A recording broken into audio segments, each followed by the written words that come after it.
of Kittens and Broken Things. Chapter 69.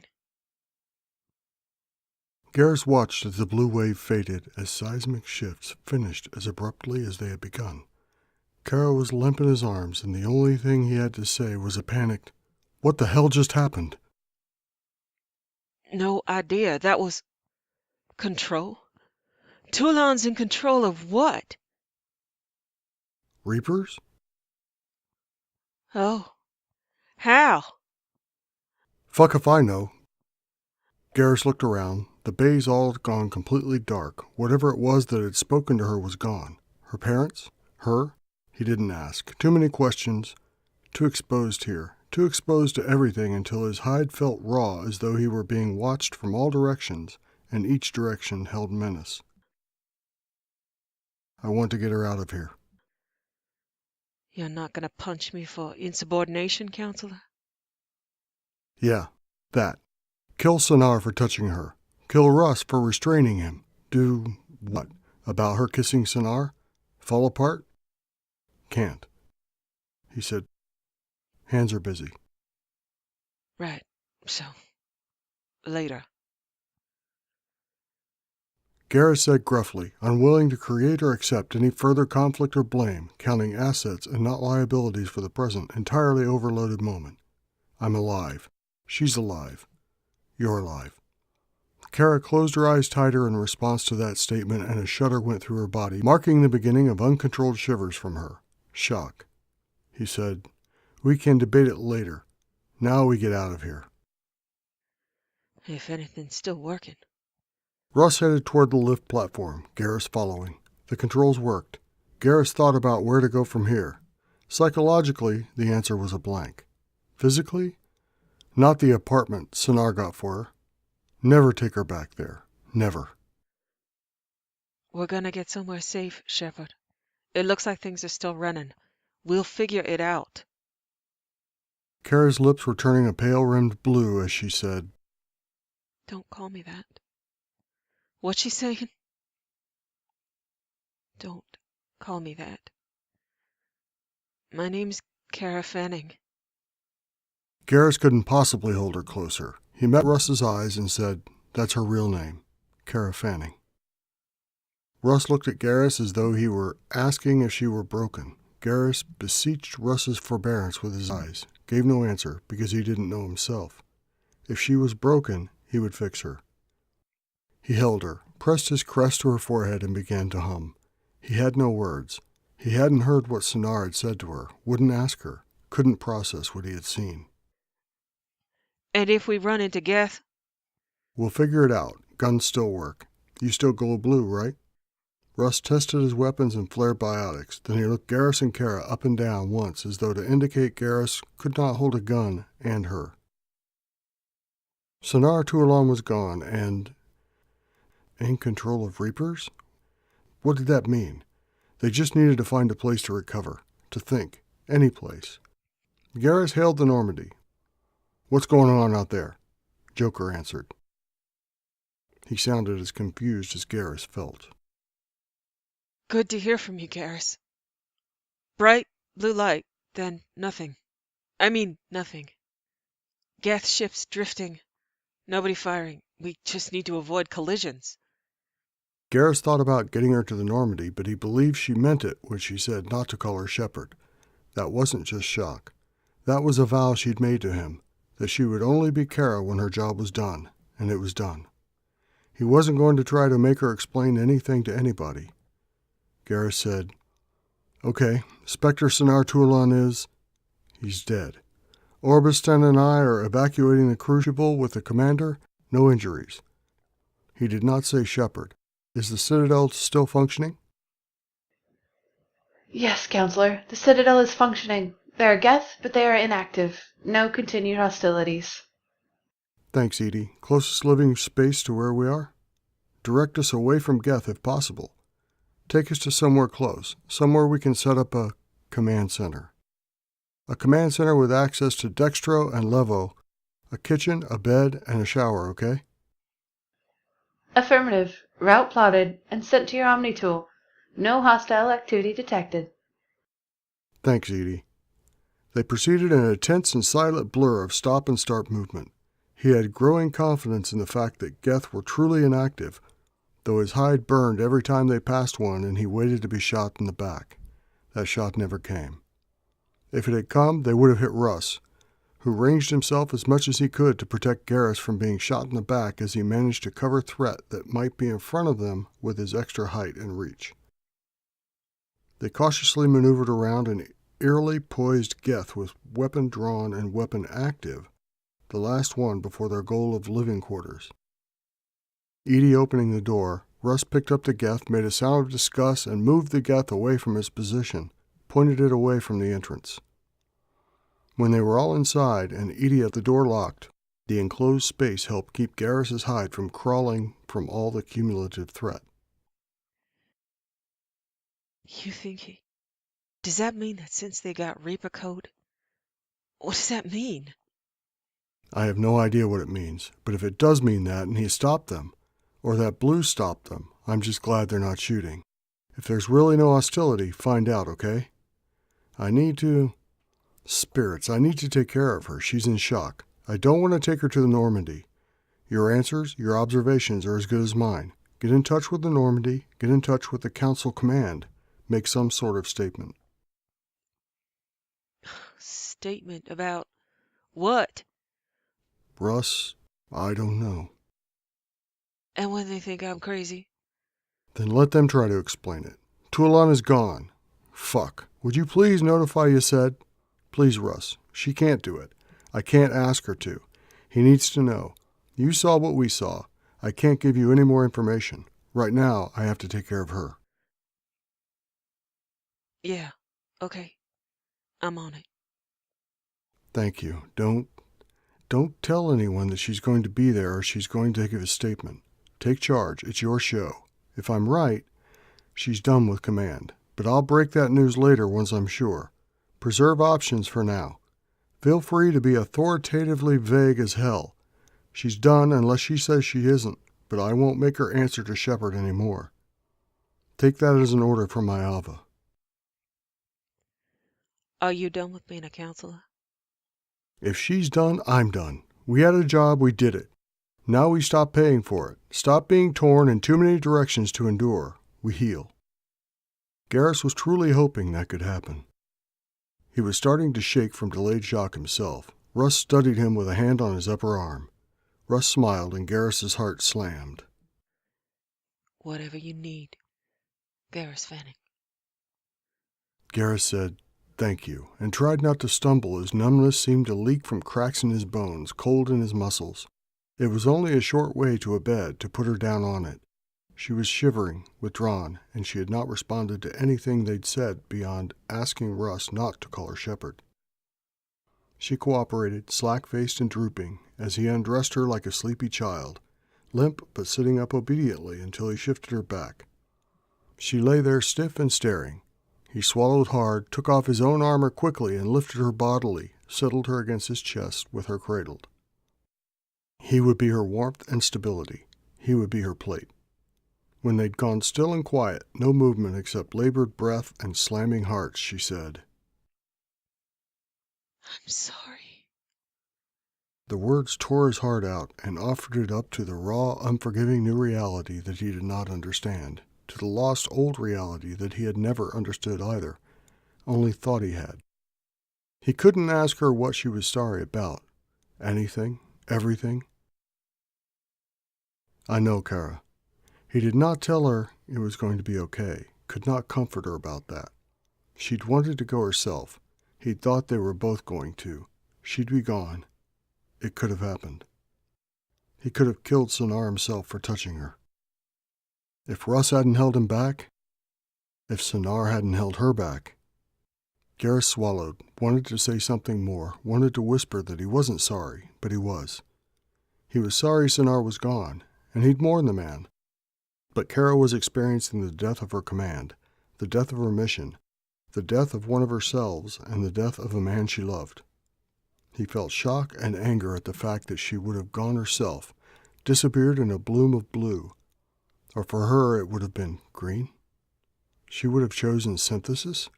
He couldn't fathom it. Whatever choice she'd tried to make, denied by their chaotic but in retrospect entirely predictable mutiny. He wasn't sorry and didn't care about what choice she'd wanted, certain that he was as grateful for Sonar's successful interference as she was horrified by it. They could not meet except to mutually choose to not speak about it, to not tear more off each other. Back to basics, breathing. He was breathing, she was breathing. They'd start with that. He said, "We're going to keep breathing. When you get hungry, we're going to get something to eat. You're going to sleep when you're tired. You don't have to go back to the ship. You don't have to be Shepard ever again." He thought about her insistence about her name, out of place unless... He asked her cautiously, "Is that what he told you?" Yes. He told me that I didn't need to be Shepard, and that I should be loved. He made me hold still. I couldn't move. Then I'm trans. I didn't think he'd do that to me. I've been so wrong about so many things. He thought momentarily about the fact that despite Sonar telling her what to do, despite her rejection of his action and the weighted responsibility for his death clawing her apart from the inside, she'd immediately honored his request, and so would Garrus. The man had known her well enough to give her what she'd wanted, venom much deeper than either of them had suspected. Who knew what truths Sonar had pulled from her or planted? Garrus's eyes clamped shut tight against the idea that the kiss he'd witnessed had not been their first, that they'd done it before, that she had been unable to stop Sonar from taking what he'd wanted before. That possibility was newly folded into all the unspoken pain of her words when she said she was sorry, but Garrus did know that not being Shepard was a truth she would honor, and was something she did want, had wanted, long before Sonar had appeared in her life. This had been a truth she wanted, the reason why she was so frightened of Bond, because she would give him everything. He told her with more strength in his voice than he felt at all. "Then we'll do that." That was his last wish. "You're going to breathe. You're going to eat. You're going to sleep. I won't leave you. You're going to be loved, Kara, every day." I'm so sorry. I know you wanted it to be you, and I wish I could tell you I'm sorry about that. I'm not. I won't ever be. But I'll be there, I promise. I know you're sorry you wanted to go. I know you're sorry he went. But that man loved you, Kara. He wanted you to have a chance. He should have had a chance. Yeah, he should. I'm sorry I thought he was... He knew Russ wouldn't let you. I thought we might die, but it never occurred to me that we'd have to choose to die. It should have. I'm so sorry. It all happened so fast, Kara. He is. Spirits, I don't know. If he's in control of Reapers, is he? I don't know. So much we don't know. But I know I love you. I know you're devastated. You won't have to give a speech. You won't have to be in command. You can fall apart. I'll help put you back together when you're ready. I love you. I know it doesn't look like it. I don't know if you can believe me. Can you forgive me for wanting to go? It was your job to go. Now it isn't. Okay? It's done. He chose. Now we choose. We choose what he said, that you won't be Shepard, that you'll be loved. We'll do that together. But, Pelivan... Kara, I don't care. Or, I do. But being those people was our job, and doing those jobs again would take us away from each other. We know exactly how much. I'm not sorry you don't want to be Shepard. Please don't be sorry that I don't want to be Counselor. You want to be Kara Fanning? I want to be Garrus Fanning. You did it. You saved the galaxy. Take the win, Kara. We did it. He did it. You got him there. I wish I hadn't. I know, but I promise you, he loved you. Loves you. My tenses are screwy. You're sorry. I'm sorry. He's not. Wherever, whoever, he's not. He made a choice, and I will thank him every day for that. Don't blame Russ. I won't. I should tell, he said. Garrus hesitated because he didn't want her to have to do that, didn't want it to drive her deeper into shock to try to explain, but he also didn't want to deny her what she felt was her right, her responsibility. Her Omni-tool made a bizarre chirp and she flinched. She ignored it, shoving her hand under the blankets and leaning back against him, head turned away from the sound in reflexive rejection. It made the same noise. He saw an edge of holographic projection, parts of what looked like letters through the blanket. He reached for her arm and pulled it out slowly. There were words hovering in glowing blue display. 2 translations, what looked like English, and something he could read in corresponding Turian script. Lassam, I will tell you, said. You will be safe. You will be loved. Do not be sorry. She began to tremble. Garrus followed soon after. Are you alive? No.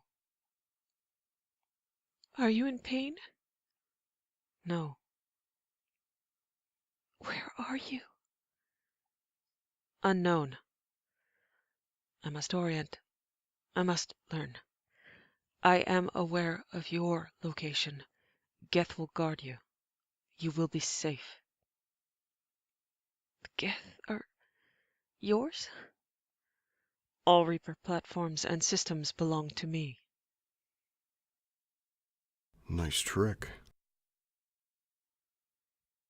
Can I see you? No. Why? My body is gone. I am controlled yet disoriented to place. I am aware of many places and I am located in none. I must learn. There is much to do. Geth will keep us safe from what? Anything. Everything. There is no threat from Reaper forces. Mundane forces or chaos that conspires to kill either of you may yet remain. They will not succeed. Can I help? You have done everything you must do. I must do what remains. Rest, Lassam. Heal. Do not fear. Not for yourself, not for Garrus, not for me. Communication while on the Citadel through text will be possible. I will attempt to find a way to speak to you later. I can communicate through Reaper platforms, yet I do not wish to speak through a Geth. They're terrible dressers. Kara laughed and cried simultaneously, fingertips passing through the letters suspended in the air. How do I find you? The Citadel is mine. There was a long pause before the letters began again. Go to our apartment. You will be safe. The Citadel is secure. Geth will escort you. Garrus's mandibles twitched. He knew the guy always thought of that apartment as his and by extension hers, theirs. She had always thought of it as his. Dead or not, it was still definitely him. There is much to be done. It shall be done, and I will always know where you are. When I am able, I will find you. Garrus began to be slightly nervous about the fact that Sonar was now apparently reasonably omniscient, and still his first priority was Kara. You know, after today, it could be so much worse. As I will not be there, a gift to keep you entertained. Her Omni tool lit up and accessed a new glowing blue interface. Here you will find the knowledge of the Reapers. Read, rest, be loved. All will be well. Kara pressed her lips together, wiped away a tear. I love you. I'll miss you.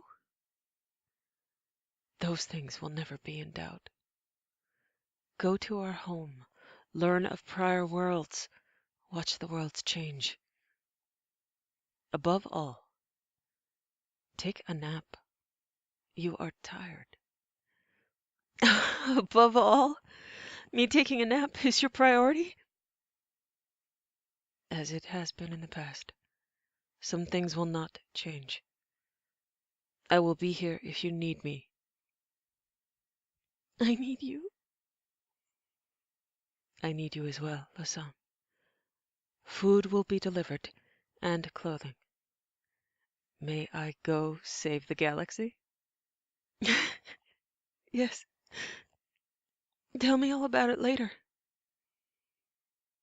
As you wish. The final letter stopped hovering and receded into the Omni tool itself, appearing to form a new button on the new interface. Her Omni tool, now glowing with the blue of the chosen portal of his biotics. Garrus said, "The man has style, even when he's dead. I know we were supposed to do the holding hands thing on the Citadel. Can we have the I carry you while inexplicable and errand-running Geth escort us moment? That just sounds cool." Whatever you want, Garrus. She sounded infinitely better. Giddy, in fact, but shock was shock, and he had no idea if she was going to faint or what was going to happen in the next 15 seconds. So what he wanted now was to get her somewhere safe, somewhere familiar. Oh, that sounds so good. Garrus contacted Russ and said, "Sonar's?" Sonar's in every Citadel computer and interface. Nobody's going to have the slightest bit of trouble figuring out that a lot of things are under new management. Did he talk to you? Yeah, well, he texted. Us too. We'll be at our apartment. He adopted the new pronoun of our, extended ownership of it to family. Maybe that's what Sonar had meant, belonging to 4 people. Got it. Looks like all the fighting has stopped. We're going to be surrounded by Geth. Don't be worried.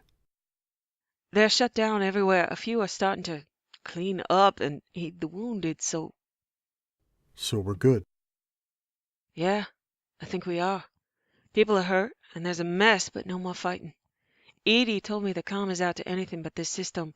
Sanar told me that the Mass Effect relays are all down, but they can be repaired, he believes. He will relay information to Edie and to me, to you, when it concerns you, as he locates it system to system. Only where it concerns you, as Kara and Garrus, not as Shepard or the Counselor. He's everywhere a Reaper platform is, and it will take him some time to investigate, fill in the blanks, figure out how this whole thing works.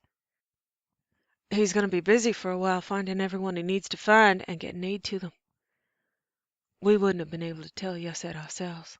Comm to Palvin is out. How is she?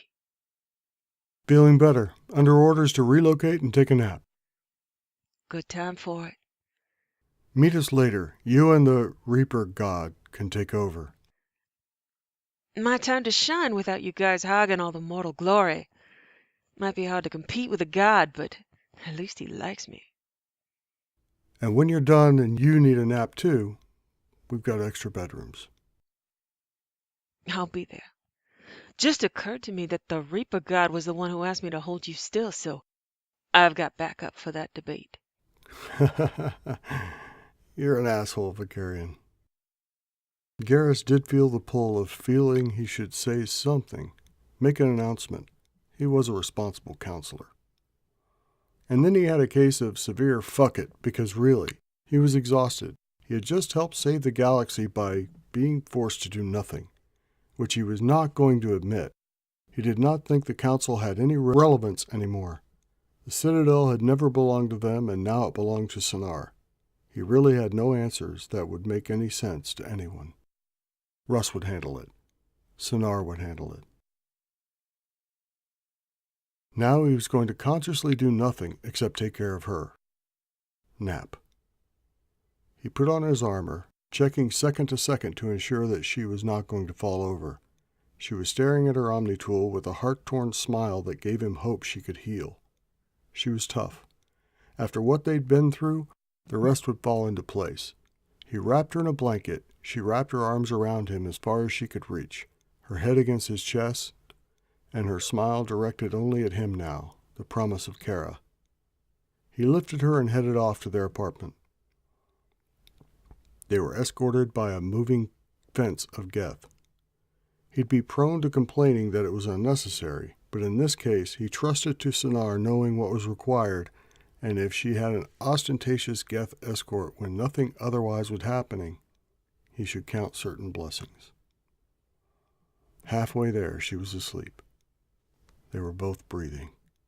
He wanted to give general thanks to fate, to spirits, and he realized with a start that there was an actual God that was responsible for this outcome. He grinned.